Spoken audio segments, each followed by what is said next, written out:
بہت سارے پیدا ہونے والے بچے ایسے مرض کے ساتھ جنم لیتے ہیں کہ جن کی زندگی کو دیکھ کر اللہ عز و جل کی بارگاہ میں ان کی صحت یابی کے لیے دعا دل سے نکلتی ہوئی نظر آتی ہے۔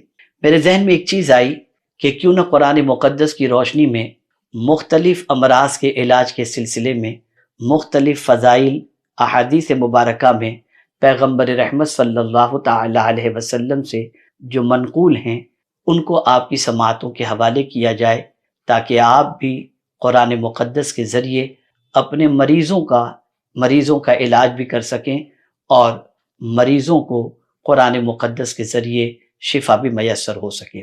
یہ بات اپنی جگہ مسلم ہے کہ فائدہ اسی وقت ممکن ہوگا جب پڑھنے والے کو قرآن پر یقین بھی ہو، باعمل بھی ہو، ساتھ ہی ساتھ قرآن صحیح طور پر پڑھنے والا ہو۔ اگر قرآن صحیح طور پر پڑھنے والا نہ ہوگا تو اس کے وہ فائدے جس فائدے کی وہ امید رکھتا ہے شاید کہ میسر نہ ہو سکے۔ میرے رب نے قرآن مقدس کو مرض کا علاج نہیں بلکہ شفا کے طور پر فرمایا۔ علاج اور شفا میں فرق ہے۔ علاج کے اندر امکان ہوتا ہے کہ ممکن ہے اس سے فائدہ ہو یا نہ ہو، لیکن شفا کا مطلب یہ ہوتا ہے کہ یقیناً علاج کارگر بھی ہے اور مرض کے علاج ازالے کا ذریعہ بھی ہے۔ تو میرے رب نے قرآن مقدس کے حوالے سے کئی مقامات پر لفظ شفا بیان فرمایا۔ انہی آیات میں سے ایک آیت کی تلاوت کا میں نے شرف حاصل کیا، وَنُنَزِّلُ مِنَ الْقُرْآنِ مَا هُوَ شِفَاءٌ وَرَحْمَةٌ لِّلْمُؤْمِنِينَ، اور ہم وہ قرآن نازل فرماتے ہیں جو ایمان والوں کے لیے مکمل شفا اور رحمت ہے۔ اسی کے ساتھ ایک اور مقام پر رب قدیر جل جلالہ نے ارشاد فرمایا، وَشِفَاءٌ لِّمَا فِي الصُّدُورِ۔ میرے پیارے آقا صلی اللہ تعالی علیہ وسلم کے پیارے دیوانوں، قرآن سینے کی بیماریوں کا علاج ہے، اور ابن ماجہ نے حضرت علی رضی اللہ تعالیٰ عنہ سے روایت کی ہے کہ خیر الدواء القرآن، بہترین دوا تو قرآن ہے۔ میرے پیارے آقا صلی اللہ علیہ وسلم کے پیارے دیوانوں، مختصر ان کلمات کے بعد آئیے سب سے پہلے ہر مرض کے علاج کے لیے آقا کریم صلی اللہ تعالی علیہ وسلم نے کس صورت کا تذکرہ فرمایا، آپ اس سورہ مبارکہ کے حوالے سے سماعت فرمائیں اور اس سے خوب فائدہ حاصل کرنے کی کوشش کریں۔ میرے پیارے آقا صلی اللہ تعالی علیہ وسلم کے پیارے دیوانوں، رحمت عالم، نور مجسم، فخر آدم و بنی آدم صلی اللہ تعالی علیہ وسلم نے ارشاد فرمایا کہ حضرت ابو سلیمان رضی اللہ تعالیٰ عنہ سے روایت ہے کہ صحابہ کرام علیہم الرضوان کسی جنگ میں ایک ایسے شخص کے پاس سے گزرے جو زمین پر بے حال پڑا تھا۔ ایک صحابی نے اس کے کان میں سورہ فاتحہ کیا پڑھی کہ وہ ٹھیک ہو گیا۔ رسول اعظم صلی اللہ علیہ وسلم نے فرمایا، سورہ فاتحہ اصل قرآن ہے اور ہر مرض کا علاج ہے۔ میرے پیارے آقا صلی اللہ علیہ وسلم کے پیارے دیوانوں، یہ حدیث مبارکہ در منصور میں موجود ہے۔ طریقہ کیا بتایا صحابی رسول نے؟ وہ طریقہ یہ کہ کان میں سورہ فاتحہ پڑھ کر کے انہوں نے دم کیا، جس کی وجہ سے مریض ٹھیک ہو گیا۔ اسی طریقے سے حضرت عبداللہ ابن جابر رضی اللہ تعالیٰ عنہ سے روایت ہے کہ سورہ فاتحہ سوائے موت کے ہر چیز کا علاج ہے۔ سبحان اللہ۔ میرے پیارے آقا صلی اللہ علیہ وسلم کے پیارے دیوانوں، آپ اندازہ لگائیں سورہ فاتحہ میں اللہ عز و جل نے کتنی تاثیر رکھی ہے۔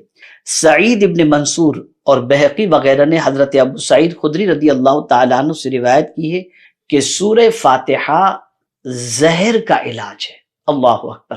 میرے پیارے آقا صلی اللہ علیہ وسلم کے پیارے دیوانوں، اگر کسی کو کسی موذی جانور نے ڈس لیا ہے اور اس کا زہر جسم میں سرایت کر چکا ہے تو وہ سورہ فاتحہ پڑھ کر کے دم کرے۔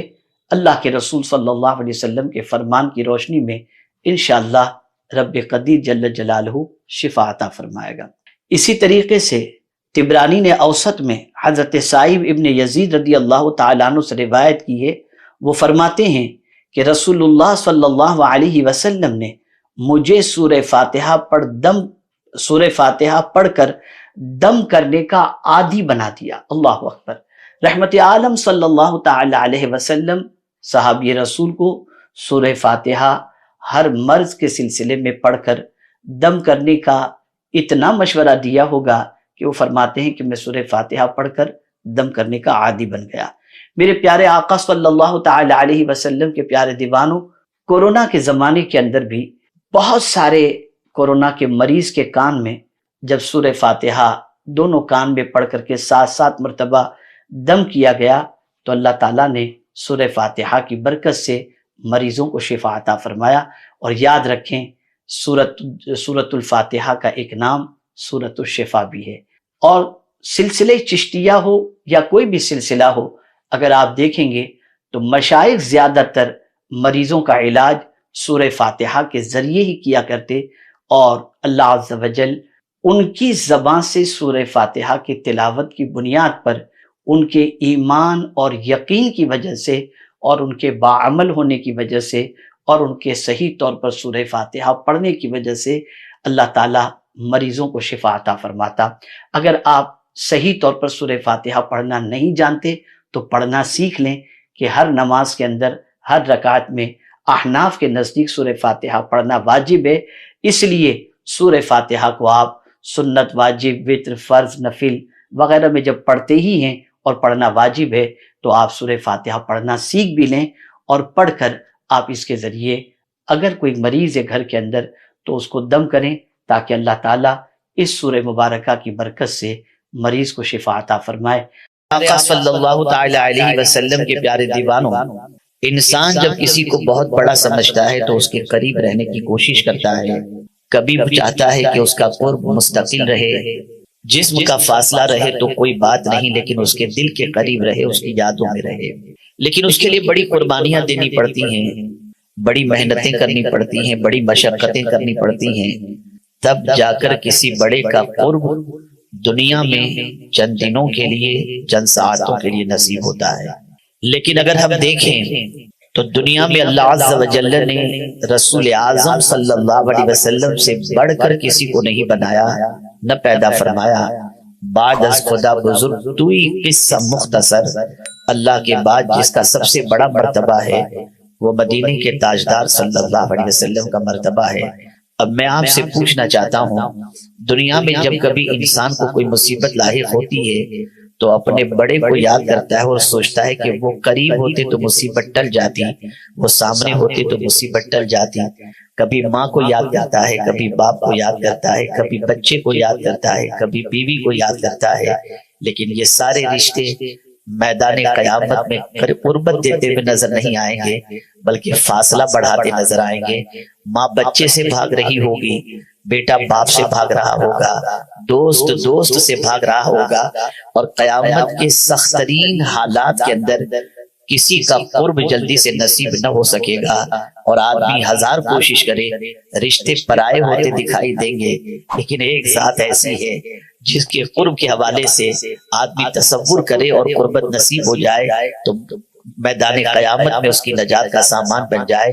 اب رسول اعظم صلی اللہ علیہ وسلم کی رسائی اللہ کی بارگاہ میں بے پناہ اعلیٰ حضرت عظیم البرکت امام عشق و محبت کہتے ہیں، سنتے ہیں کہ محشر میں صرف ان کی رسائی ہے، گر ان کی رسائی ہے لو جب تو بنائی ہے۔ میرے پیارے آقا صلی اللہ تعالی علیہ وسلم کے پیارے دیوانوں، جب رب جلال میں ہوگا اس وقت رب کی غضب کو اور جلال کو ٹھنڈا کرنے والی اگر کوئی ذات ہوگی تو مدینے کے تاجدار صلی اللہ علیہ وسلم کی۔ اب حضور فرماتے ہیں صلی اللہ علیہ وسلم، جو شخص یہ چاہتا ہو کہ قیامت میں اسے میرا قرب نصیب ہو جائے، اسے چاہیے کہ وہ مجھ پر کثرت سے درود شریف پڑھے۔ تو میدان قیامت میں رسول اعظم صلی اللہ علیہ وسلم کا قرب کام آئے گا، میدان قیامت میں آقا کریم صلی اللہ علیہ وسلم کام آئیں گے۔ تو ہمیں اگر آقا کریم صلی اللہ علیہ وسلم کا قرب مدینے میں چاہیے تو آج سے زبان سے کانوں کی چھٹی کر دو اور مصطفیٰ کے ذکر کو، درود و سلام کو اپنی عادت بنا لو۔ یہ عادت اگر رہے گی تو دنیا میں بھی کامیاب اور آخرت میں بھی کامیاب ہو جائیں گے۔ آئیے محبت کے ساتھ آقا کریم صلی اللہ علیہ وسلم کی بارگاہ میں تحفہ درود و سلام پیش کرنے کی سعادت حاصل کریں۔ الصلاۃ والسلام علیک یا رسول اللہ، الصلاۃ والسلام علیک یا حبیب اللہ، الصلاۃ والسلام علیک یا نبی اللہ، الصلاۃ والسلام علیک یا نور اللہ، وعلی آلک واصحابک یا حبیب اللہ صلی اللہ تعالی علیہ وسلم۔ میرے پیارے آقا صلی اللہ تعالی علیہ وسلم کے پیارے دیوانوں، رب قدیر جل جلالہ نے آقا کریم صلی اللہ علیہ وسلم کے واسطے سے ہمیں بہت ساری نعمتیں عطا فرمائیں۔ ان نعمتوں کا نہ شمار کیا جا سکتا ہے، نہ احاطہ کیا جا سکتا ہے، نہ کما حقہ شکر ادا کیا جا سکتا ہے۔ یاد رکھیں جتنی بھی نعمتیں اللہ نے عطا فرمائی ہیں ذات دینے والی اللہ کی ہے، لیکن تقسیم کرنے والی ذات مدینے کے تاجدار کی ہے۔ خود رسول اعظم صلی اللہ علیہ وسلم فرماتے ہیں انما انا قاسم واللہ یعطی، اللہ ہی دینے والا ہے اور میں ہی بانٹنے والا ہوں۔ اب آئیے ہم سمجھتے ہیں، آج میں ایک نعمت کا تذکرہ آپ کے سامنے کروں گا اور پھر اس نعمت کا احساس دلانے کی کوشش کروں گا اور اس نعمت کی فضیلت کے بارے میں کچھ باتیں آپ کی سماعتوں کے حوالے کروں گا تاکہ آپ محسوس کر سکیں لاشعوری طور پر جس نعمت سے استفادہ کرتے ہیں اس نعمت کا مقام اللہ اور اس کے رسول کے نزدیک کیا ہے۔ قرآن کہتا ہے وَلَقَدْ آتَيْنَاكَ سَبْعًا مِنَ الْمَثَانِي وَالْقُرْآنِ الْعَظِيمِ، اور بے شک ہم نے آپ کو 7 دہرانے والی آیتیں عطا فرمائیں اور عظمت والا قرآن۔ یہ 7 آیتیں جسے دہرائی جاتی ہیں وہ کون سی ہیں؟ تو میرے پیارے آقا صلی اللہ علیہ وسلم کے پیارے دیوانوں، اس سے مراد سورہ فاتحہ ہے۔ ہر رکعت کے اندر یہ آیت، یہ سورت پڑھی جاتی ہے اور بار بار یہ سورت پڑھی جاتی ہے۔ اس سورہ مبارکہ کے حوالے سے رسول اعظم صلی اللہ تعالی علیہ وسلم ارشاد فرماتے ہیں یہ ام القرآن ہے، یعنی سارے قرآن کا علم اللہ نے اس سورہ کے اندر جمع فرما دیا ہے۔ اور میرے پیارے آقا صلی اللہ علیہ وسلم کے پیارے دیوانوں، اس میں 7 آیتیں ہیں۔ جو شخص سورہ فاتحہ کی 7 آیتوں کی تلاوت کرتا ہے اللہ تعالیٰ جہنم کے 7 دروازے اس پر بند کر دیتا ہے۔ علامہ اسماعیل حقی رحمت اللہ تعالی علیہ نے سورہ فاتحہ کے بارے میں اور علامہ جلال الدین سیوطی رحمت اللہ تعالی علیہ نے سورہ فاتحہ کے ناموں کے بارے میں فرمایا کم و بیش اس کے 20 نام ہیں۔ یہ سورۃ الشفا بھی ہے، یہ سورۃ الفاتحہ بھی ہے، یہ سورۃ الوافیہ بھی ہے، یہ سورۃ الکافیہ بھی ہے، یہ سورۃ الرقیہ بھی ہے۔ یہ سب مثانی ہے۔ یہی واحد وہ سورت ہے جو 2 مرتبہ نازل ہوئی، مکہ میں بھی نازل ہوئی اور مدینے میں بھی نازل ہوئی۔ میرے پیارے آقا صلی اللہ تعالی علیہ وسلم کے پیارے دیوانوں، علامہ اسماعیل حقی رحمت اللہ تعالی علیہ تفسیر روح البیان کے اندر ارشاد فرماتے ہیں اگر کوئی شخص پاک برتن میں، پاک پانی سے، پاک برتن میں اس سورہ مبارکہ کو لکھے اور اس کے بعد پاک پانی سے اس برتن کو دھوئے اور اس کے بعد اس پانی کو مریض کے چہرے پر لگا دے تو اللہ اسے شفا عطا فرما دے گا۔ اور فرمایا گیا اگر کوئی شخص چینی کے برتن میں، کانچ کے برتن میں مشک سے سورہ فاتحہ لکھے اور عرق غلاب سے اسے دھوئے اور اس کے بعد وہ پانی کند ذہن بچے کو اگر پلا دیا جائے 7 دن تک تو اس کی یادداشت اتنی اسٹرانگ ہو جائے گی جو ایک بار پڑھے گا اسے یاد ہو جائے گا۔ میرے پیارے آقا صلی اللہ تعالی علیہ وسلم کے پیارے دیوانوں، آپ اندازہ لگائیں یہ سورہ فاتحہ اللہ نے عطا فرمائی، رسول اعظم صلی اللہ علیہ وسلم کے ذریعے عطا فرمائی، آقا کریم صلی اللہ علیہ وسلم کے صدقے میں عطا فرمائی۔ میرے پیارے آقا صلی اللہ تعالی علیہ وسلم کے پیارے دیوانوں، سلسلے چشتیہ کے اندر اور تقریباً مشائخ کے یہاں بیماروں کے علاج کے لیے سورہ فاتحہ کو بہت عظیم کہا گیا ہے اور اس کے ذریعے علاج کے مختلف طریقے بتائے گئے ہیں۔ آئیے میں سورہ فاتحہ کی فضیلت کے حوالے سے کچھ عرض کرنے کی بجائے میں آج اس کی پہلی آیت کے بارے میں کچھ باتیں سمجھانا چاہتا ہوں تاکہ تعلق باللہ مضبوط ہو جائے، اللہ سے رشتہ مضبوط ہو جائے، اللہ کی محبت دل میں پیدا ہو جائے۔ اللہ عز و جل نے اپنے محبوب صلی اللہ علیہ وسلم کو یہ 7 آیتوں والی سورت، یہ دہرائی جانے والی آیتوں والی سورت جو اللہ نے عطا فرمائی ہے، اس کی پہلی آیت پر دیکھیں، غور کریں۔ اللہ عز عز و جل نے فرمایا الحمدللہ رب العالمین، یہ سورہ فاتحہ کی پہلی آیت ہے۔ اللہ اکبر، تمام خوبیوں کا مالک کون ہے؟ تمام تعریف کا مالک کون ہے؟ اللہ عز و جل، جو سارے جہاں کا مالک ہے۔ تمام تعریفیں اس اللہ کے لیے، اس رب کے لیے جو سارے جہاں کا مالک ہے۔ میرے پیارے آقا صلی اللہ تعالی علیہ وسلم کے پیارے دیوانوں، آقا کریم صلی اللہ علیہ وسلم ارشاد فرماتے ہیں افضل الذکر لا الہ الا اللہ وافضل الدعاء الحمدللہ۔